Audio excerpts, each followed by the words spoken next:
You were at the grocery store checkout. The total is $183. You tap your credit card, grab your bags, and head out to your car. The entire transaction took 15 seconds. 3 weeks later, you were staring at your credit card statement wondering how it got so high. You tell yourself you will be more careful next month, but somehow the same thing keeps happening. Here's what nobody tells you.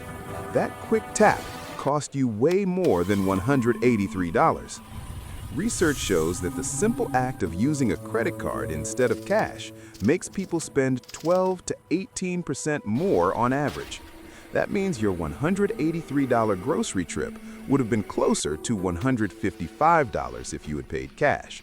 You just paid an extra $28 for the privilege of not feeling the pain of spending. Multiply that across every purchase you make in a year, and you're looking at thousands of dollars disappearing into what I call the credit card premium. Welcome to my channel. My name is Mamoon, and I spend way too much time thinking about why intelligent people consistently overspend using credit cards even when they pay their balances in full. If you are someone who considers yourself financially responsible, earns a decent income, pays off your credit cards every month, but still struggles to understand where all your money goes and why your savings never grow as fast as they should, make sure to hit that subscribe button and give this video a thumbs up if this helps you out. Look, I need to establish something important right from the start. This is not going to be another lecture about credit card interest rates or debt spirals. You probably already know that carrying a balance at 22% interest is financial suicide. What most people do not realize is that even if you never pay a single penny in interest, even if you have perfect credit discipline and pay your balance in full every single month, you are still paying a massive premium just by using that piece of plastic. The credit card companies have spent billions of dollars researching human psychology to understand exactly how to make you spend more money. They know things about your brain that you do not know about your brain, and they've built an entire industry around exploiting these psychological blind spots. Let me show you the math on this, because the numbers are genuinely shocking. MIT professors Drazen Prelick and Duncan Simster conducted an experiment that has become foundational in behavioral economics. They auctioned off tickets to sold-out Boston Celtics games. Half the participants could only bid using cash. The other half could only bid using credit cards. Same tickets, same auction, same type of people.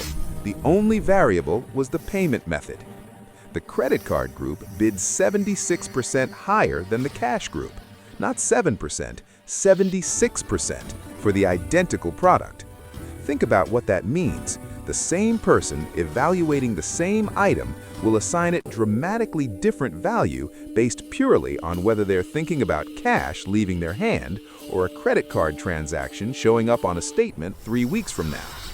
Now, you might be thinking that auction bidding is artificial, that it doesn't reflect how people actually behave in normal shopping situations. Fair point. Let me give you the everyday numbers. The Journal of Consumer Research analyzed regular consumer purchases across multiple categories and found that credit card users spend between 12 and 18% more than cash users on identical items. Groceries, gas, clothing, dining out, across the board, the credit card added a premium of 12 to 18%. Here's where it gets really interesting. The average American household spends approximately $60,000 per year on everything from housing to food to entertainment. If we conservatively estimate that credit cards are used for about $40,000 of that spending, and if those credit cards are causing you to spend even just 15% more than you would with cash, that's an additional $6,000 per year in spending that exists purely because of the payment mechanism. Not because you wanted those things more, not because they provided more value, simply because the payment method altered your perception of cost. Over a decade, that's $60,000. Over a working lifetime of 30 years, that's $180,000 in extra spending. And remember, this is for someone who never pays interest, never carries a balance, and considers themselves financially responsible. The reason credit cards have this effect goes deep into how your brain processes financial decisions. There's a neurological phenomenon that researchers call the pain of paying. When you spend money, your brain activates the same regions that process physical pain. The insular cortex lights up on brain scans when people make purchases, particularly when they perceive something as expensive. This is not metaphorical. Your brain literally treats spending money like experiencing pain. This pain response serves an important evolutionary function. It creates hesitation before you part with resources. It makes you evaluate whether the thing you're buying is truly worth what you're giving up. It's a brake on impulsive decisions. The problem is that credit cards disconnect this brake from the spending decision.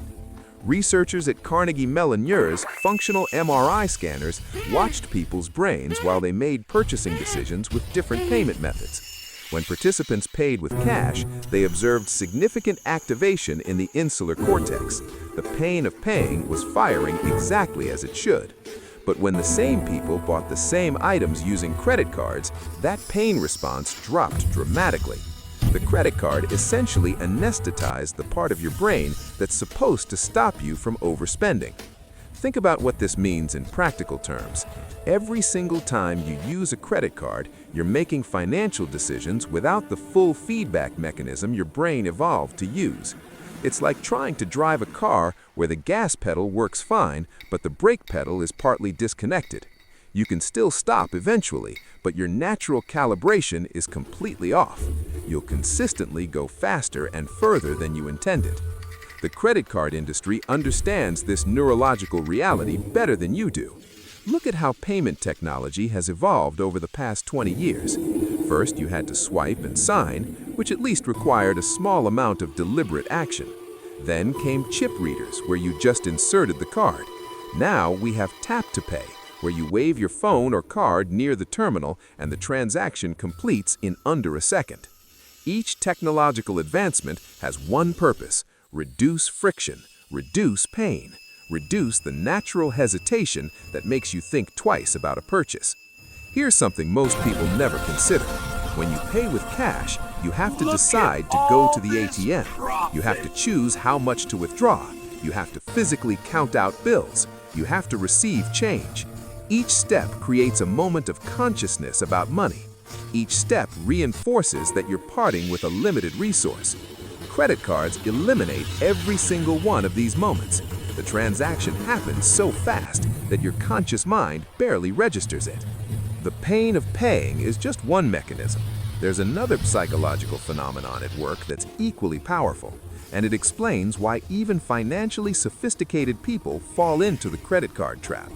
Researchers call it temporal decoupling. When you buy something with cash, the payment and the consumption happen simultaneously. You hand over money, you receive the product. Cause and effect occur in the same moment, and your brain easily connects the two. This connection is critical for making accurate value judgments. With credit cards, you consume today but pay later. That gap between getting the thing and paying for the thing fundamentally alters how your brain calculates value.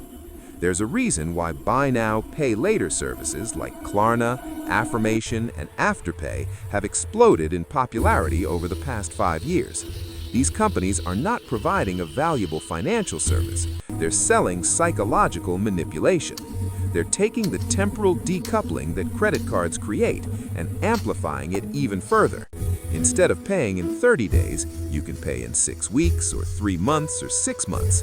Each additional day of delay makes the purchase feel less expensive because the pain is pushed further into the future.